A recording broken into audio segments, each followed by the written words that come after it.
Bien, pues hola de nuevo, ya vamos con el tercer vídeo. Quizás oigáis el audio diferente, es que estoy en un lugar diferente grabando, de hecho estoy en un aula del instituto y yo misma oigo eco, no sé qué tal lo oiréis vosotros y vosotras.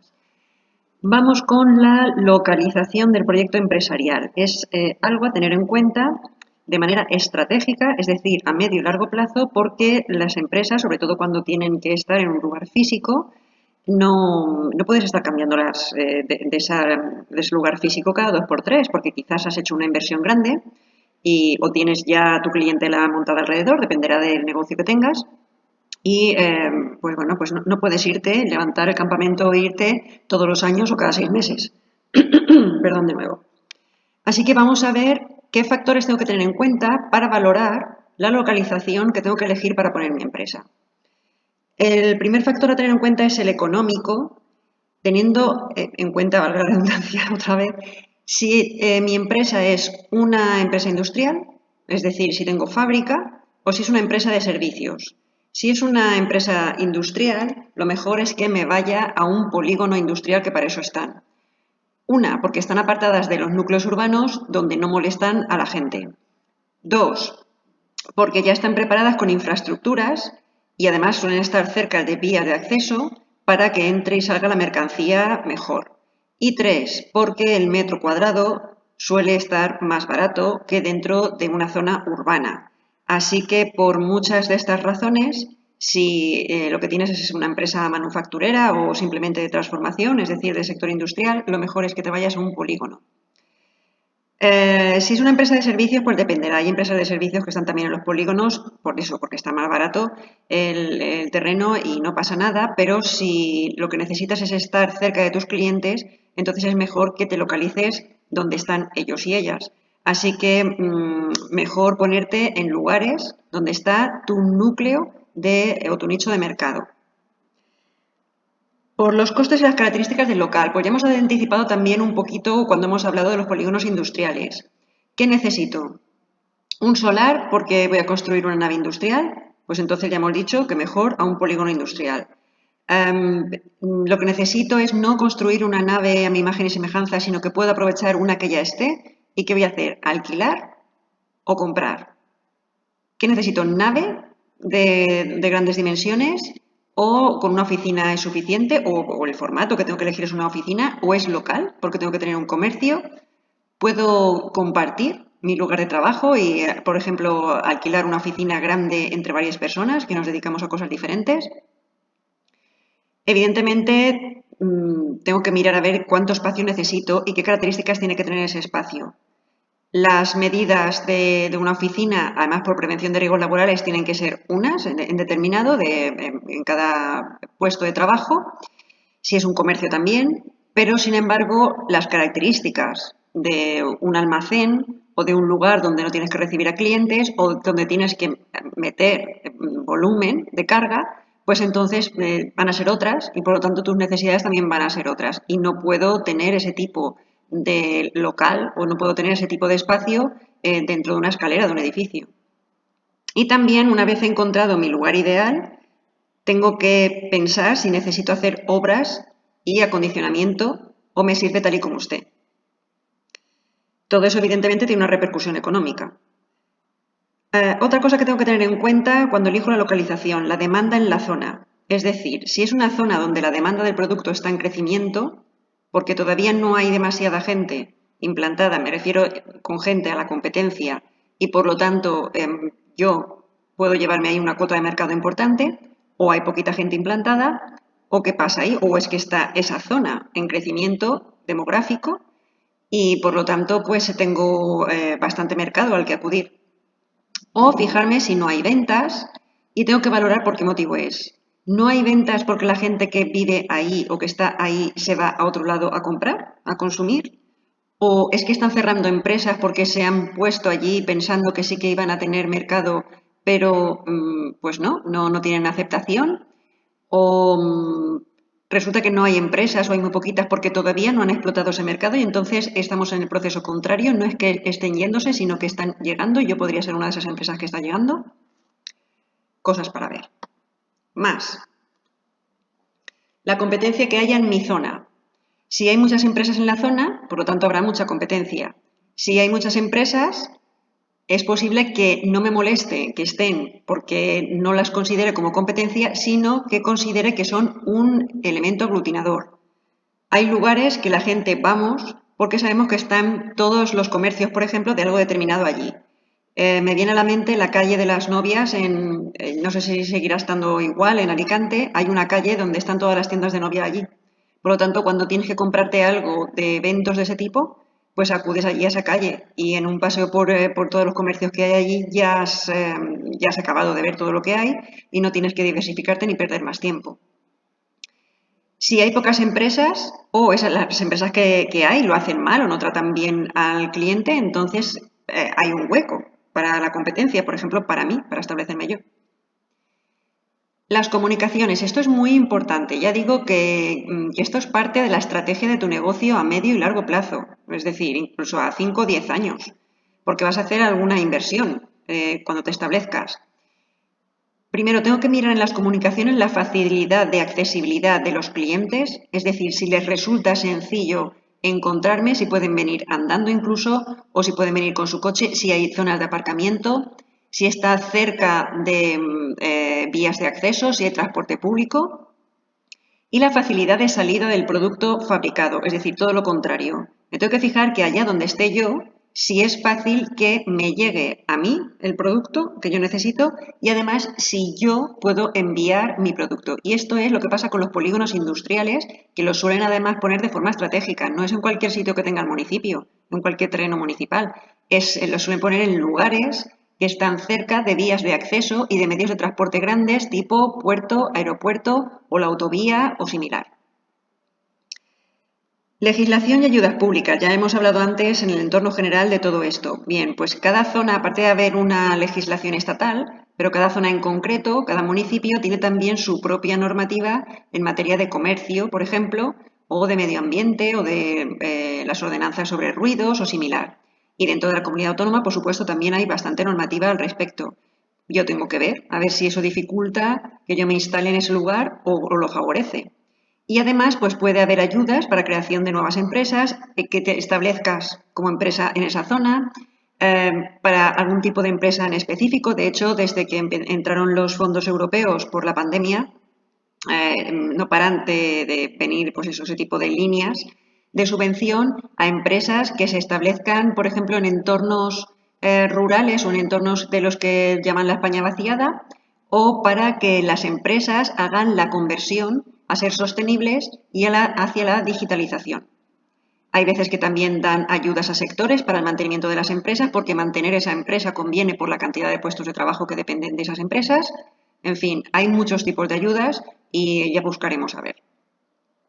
Y en cuanto a recursos humanos, pues también es un planteamiento que me tengo que hacer cuando tengo que localizar mi empresa, es si estoy en el lugar adecuado, en el sentido de si las personas que están ahí han recibido la formación que requiere mi empresa. Ya sabemos que a lo mejor en una ciudad grande como Elche o Alicante, pues hay formación profesional de casi todos los tipos, hay universidad, bueno, pues aquí hay posibilidad prácticamente de que puedas encontrar recursos humanos de todo tipo. Pero hay lugares donde la gente se especializa por la formación profesional que hay o por la cercanía de una universidad u otra y se especializan en determinadas actividades, determinadas profesiones. Por lo tanto, si yo estoy pensando en montar una empresa de calzado, lo normal es que piense en la zona de Elche y Elda, porque es aquí no solo donde ya hay gente formada en calzado por la propia experiencia profesional, sino porque además hay formación profesional específica del calzado y está INESCOP, que son el Instituto de Investigación del Calzado. Y dentro de la localización abordan algo a tener en cuenta dentro del libro, que aquí lo tratan, además es curioso, porque lo tratan como si fuera una opción más en la vida, que bueno, pues por serlo lo es, pero llama la atención que luego empiezan a hablarte de la responsabilidad social o la responsabilidad social corporativa de las empresas y de aspectos éticos de la empresa. Y aquí te lo sueltan como si fuera algo que tú tienes que tener en cuenta por si te conviene, ¿no? Es la externalización o deslocalización. Yo os he puesto casi toda la diapositiva, es lo que viene en el libro y he añadido que no es ético porque efectivamente no lo es. ¿De qué se trata esta externalización? Pues se trata de ubicar la producción, solo la parte de la producción de tu empresa en otro país buscando unos costes salariales más baratos y manteniendo la dirección de la empresa en el país de origen. Es decir, lo que está haciendo todo el mundo en los países occidentales, lo que vienen haciendo ya varias décadas, que las empresas estaban aquí y en un momento determinado cerraron las plantas productivas y se las llevaron a otros países porque es más barato producir allí. Y no es más barato producir allí por cualquier cosa. Es porque la mano de obra es más barata y en muchísimos casos es porque no tienen los derechos básicos que tenemos aquí. Por eso digo que no es ético. Y además es que en el libro apuntan a que, bueno, externalizar o deslocalizar tu empresa conlleva una serie de riesgos o costes encubiertos y con algunos de estos me temo, por la experiencia que tengo vivida, que son más mitos y leyendas que otra cosa.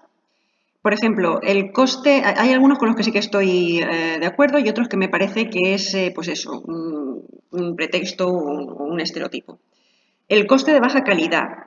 Sí que es cierto que en muchas ocasiones hemos dicho o hemos asociado que cuando se llevan a determinados países la producción, que baja la calidad, o que cuando consumimos los productos baratos que traen de determinados países, que duran entre cero y nada. Bueno, pues sería que es un producto defectuoso y que tener un producto defectuoso implica que voy a perder clientes o que voy a incurrir en costes de devolución, etcétera, y que además tengo que tener en cuenta que a un cliente al que trato mal, pues que es posible que me desaparezca como cliente y entonces las pérdidas en el sentido de perder la venta futura van a ser muy difíciles de recuperar o imposible.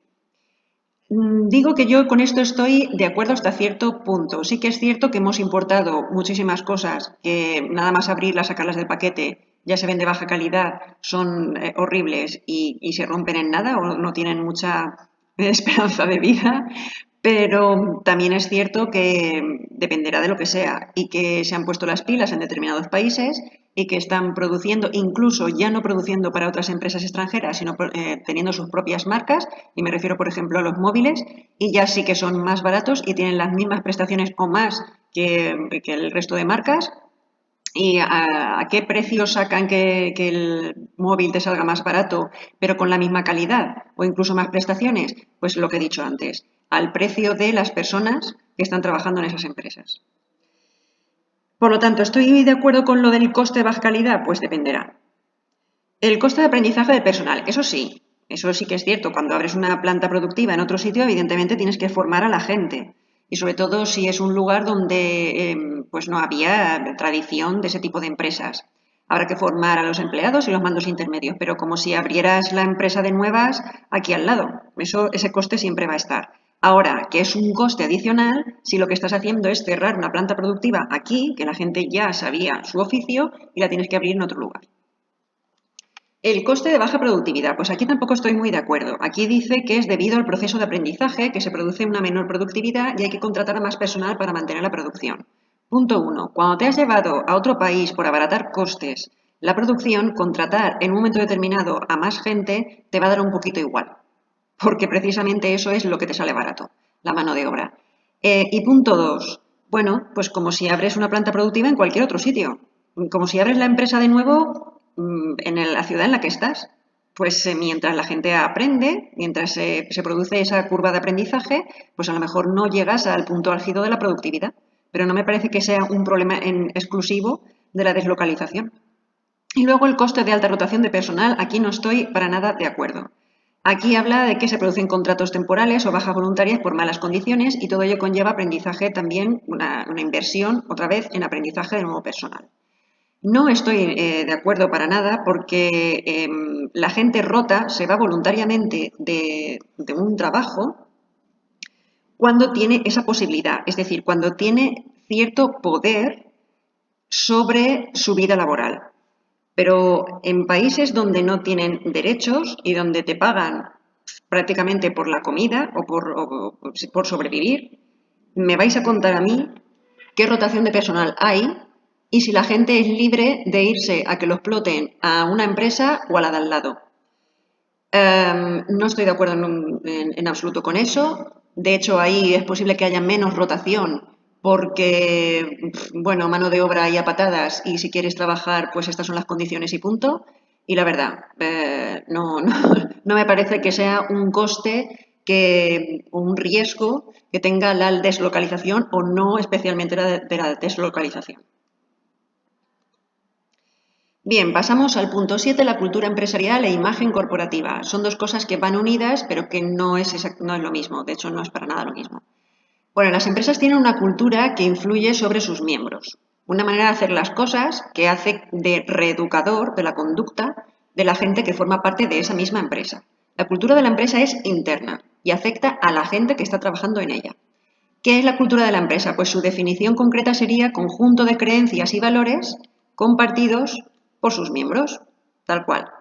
¿Cómo se transmite internamente esa cultura? A través de dos mecanismos. Uno, que es expreso, es decir, las normas escritas que realiza la propia empresa, que en muchas no la hay, pero es posible que en otros lugares haya un manual que te dan de bienvenida o de cultura empresarial o lo que sea, y donde tú ves lo que pretende la empresa y hacia dónde se dirige. Sería la misión, visión y valores. Y algunas de estas cosas están en sus páginas web. Y otra es tácita, no está escrita como tal en ningún sitio, y es observar en el día a día las normas no escritas de cómo debes actuar en tu empresa. ¿Cómo lo observas? Por la conducta del resto, por las anécdotas que se cuentan del pasado, de cómo se han superado problemas, de cómo se han dirigido ciertas situaciones, de ciertas circunstancias, por los ritos que se realizan, es decir, por aquellas actuaciones en un momento determinado, también por sus ceremonias, que vendrían a ser poco más o menos como los ritos, por los protocolos de actuación que se sigue, incluso aunque nadie los haya marcado ni estén escritos en ningún sitio, por la simbología, los símbolos que pueden estar perfectamente en los logos o incluso de cómo esté pintada las paredes del lugar o si hay algún tipo dentro de iconografía o la ausencia de ella, también te dice mucho. Las costumbres, ¿qué costumbres sigue la gente ahí, en esa empresa? Si suelen llegar 10 minutos antes para tomarse un café la gente y ponerse al día y charrar y luego seguir trabajando, ¿qué se hace? ¿Qué se hace en esa empresa? Pues eso, cuando entramos de primeras a un lugar, lo observamos y lo adoptamos, incluso sin darnos cuenta, simplemente para comportarnos como el resto y para no desentonar y encajar en esa empresa y, si nos gusta, seguir en adelante.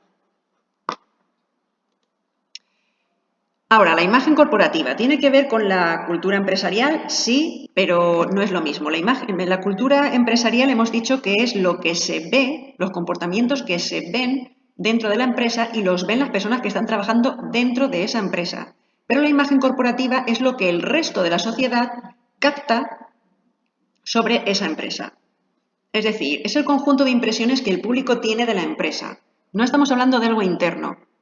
Aunque a veces esa imagen corporativa surge de prácticas internas, pero es cómo nos ven fuera, en la sociedad. Es el modo en que es percibida una empresa por sus clientes y también por la sociedad. Y de nuevo se puede transmitir de dos formas, o de manera intencionada mediante campañas de marketing y publicidad, que conlleva de todo, vídeos corporativos, logotipos, eslóganes repetidos, patrocinio de eventos, etcétera. ¿Quién puede hacer esto? Pues las grandes empresas que tienen dinero para invertir en ello.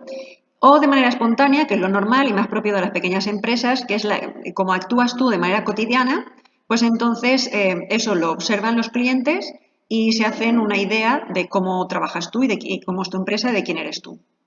Por ejemplo, una pequeña empresa, pues profesionales del tipo de fontanería, electricidad, carpintería, etcétera. Si hay clientes que conciertan una cita para que vayan a casa a hacerles un presupuesto y esos profesionales no aparecen, dicen que sí que van a ir y no aparecen por allí en la vida o van retrasando la cita, tardan semanas, tardan meses, no te dan el presupuesto, te lo dan de aquella manera, luego pasa no sé qué, al final se crean esos profesionales, esas empresas se crean una imagen corporativa de irresponsables o negativa. Y es posible que eso repercuta seguramente a captar nuevos clientes, porque desde luego el boca a boca funciona. Con la imagen corporativa se quiere transmitir la cultura de la empresa al entorno, es decir, queremos que se sepa que dentro de la empresa hacemos las cosas bien y por lo tanto que todo el mundo lo conozca en el exterior. Y también es un medio para generar prestigio y mejorar la opinión pública, evidentemente, para generar aceptación y para que te vean como una empresa modélica, aunque en muchos casos sabemos que es pura parafernalia porque existe, por ejemplo, ahora está muy a la orden del día el greenwashing, que es que con todo esto del medio ambiente, de ser empresas sostenibles, etcétera, se están vendiendo que se están haciendo unas cosas que luego cuando se hacen auditorías internas en las empresas se sabe que no se están haciendo. Y por lo tanto han conseguido generar en ti una imagen de que se están preocupando por el medio ambiente cuando resulta que luego por dentro no están haciendo las cosas que dicen. Bien, pues vamos ya al último punto y ahí dentro de él hay un subpunto, por así llamarlo. La responsabilidad social corporativa. Ya sabemos, porque llevamos casi todo el tema hablando de ello, que el entorno influye en las empresas. Pero es que las empresas también influyen en el entorno.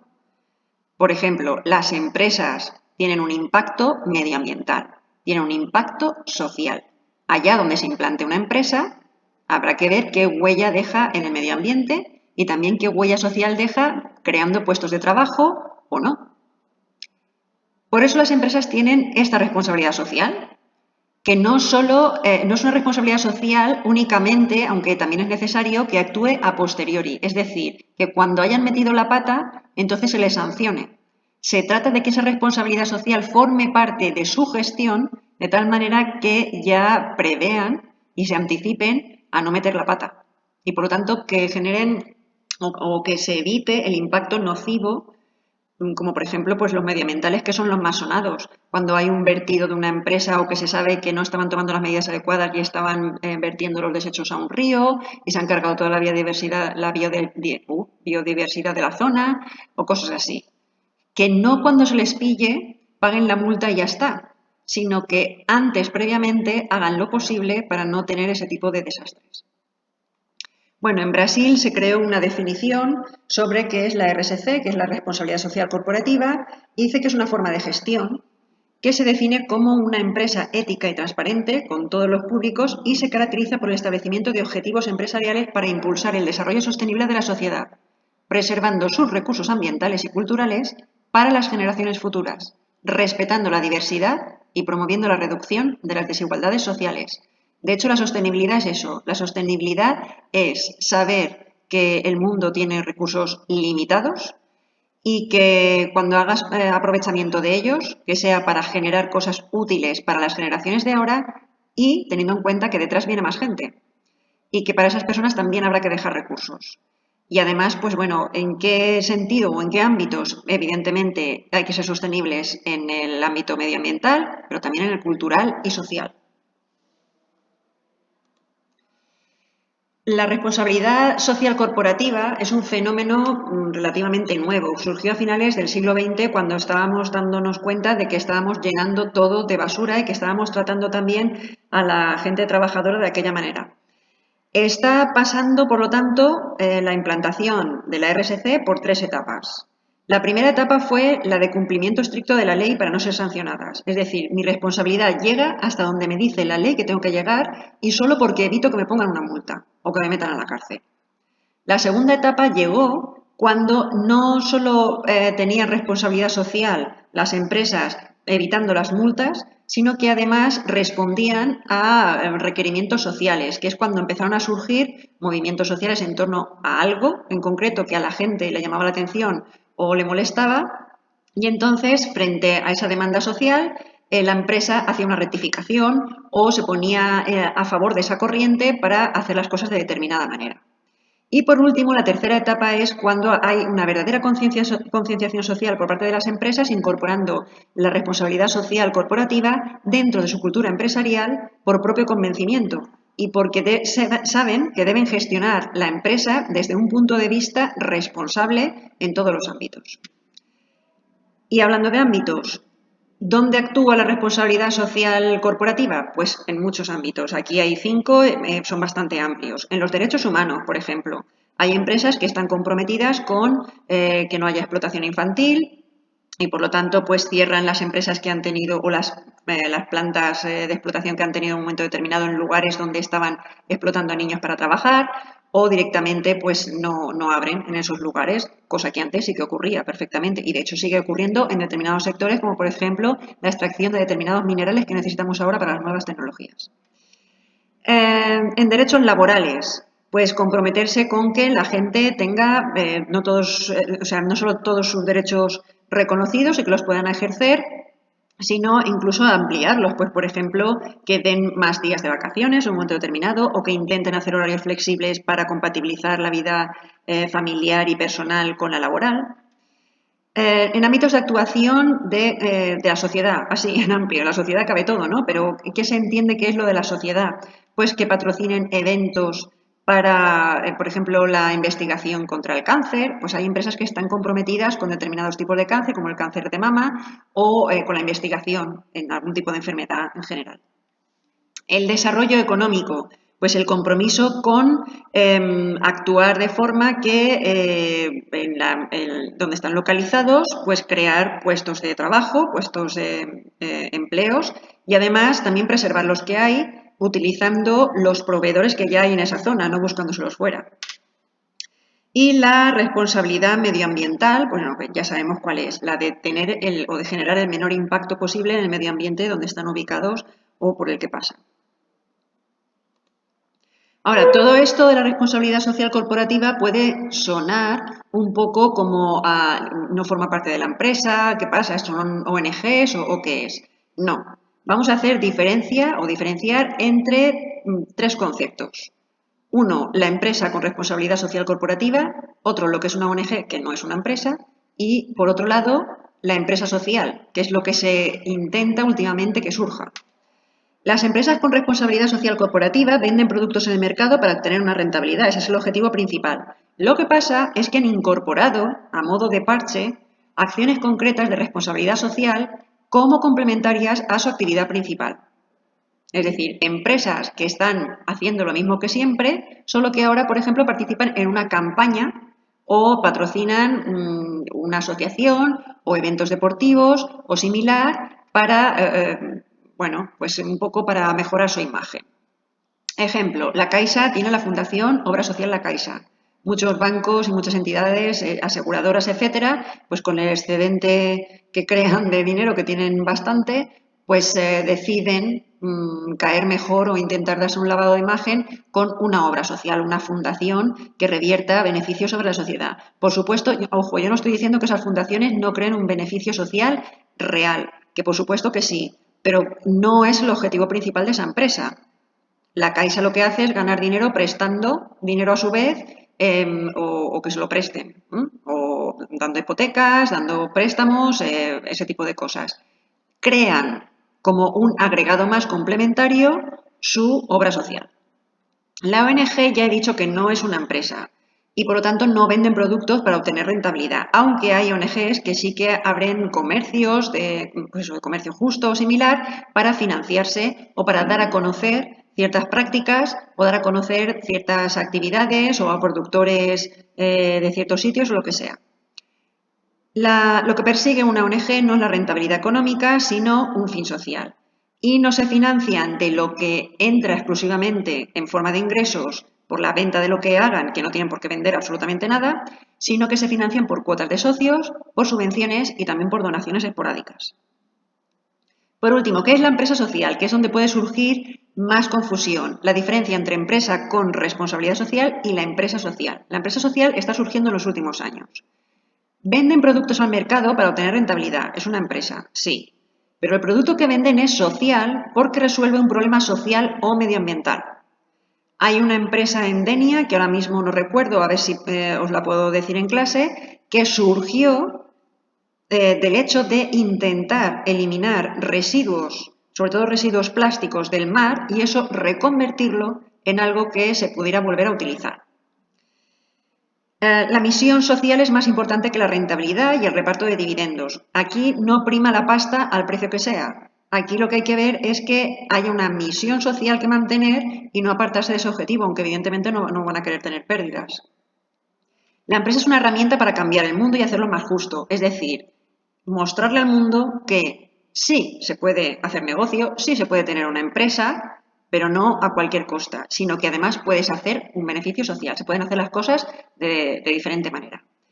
Ejemplos, pues centros especiales de empleo donde pues todos los empleados, la mayoría, son personas que tienen algún tipo de discapacidad o que proceden de una situación vulnerable socialmente, o empresas que nacen para abordar el cambio climático, como ya he hablado de esta empresa de Denia, o como la empresa Patagonia, que también creo que la ropa que hacen pues sí que es carita, pero procede de una determinada manera y además el dueño, los beneficios que genera esa empresa los dedica a fines sociales. Es decir, él ya no prioriza tener beneficios para sí, sino que ese beneficio económico revierta en algo positivo para la sociedad. Y bueno, hasta aquí habríamos llegado. El vídeo es un poco larguito, sí, lo siento, pero es que había que explicar muchas cositas. Hay mucho, mucho detallito del que hablar. Y bueno, que vuelvo a decir lo mismo que en el vídeo anterior. ¿Es complejo? No, no es complejo. Pero luego veréis que este punto dentro del plan de empresa tiene muchos subapartados. Y aunque no haya mucho que decir a lo mejor de cada uno de ellos, pero bueno, hay que cumplimentarlos todos porque todos son importantes. Bueno, pues hasta el próximo.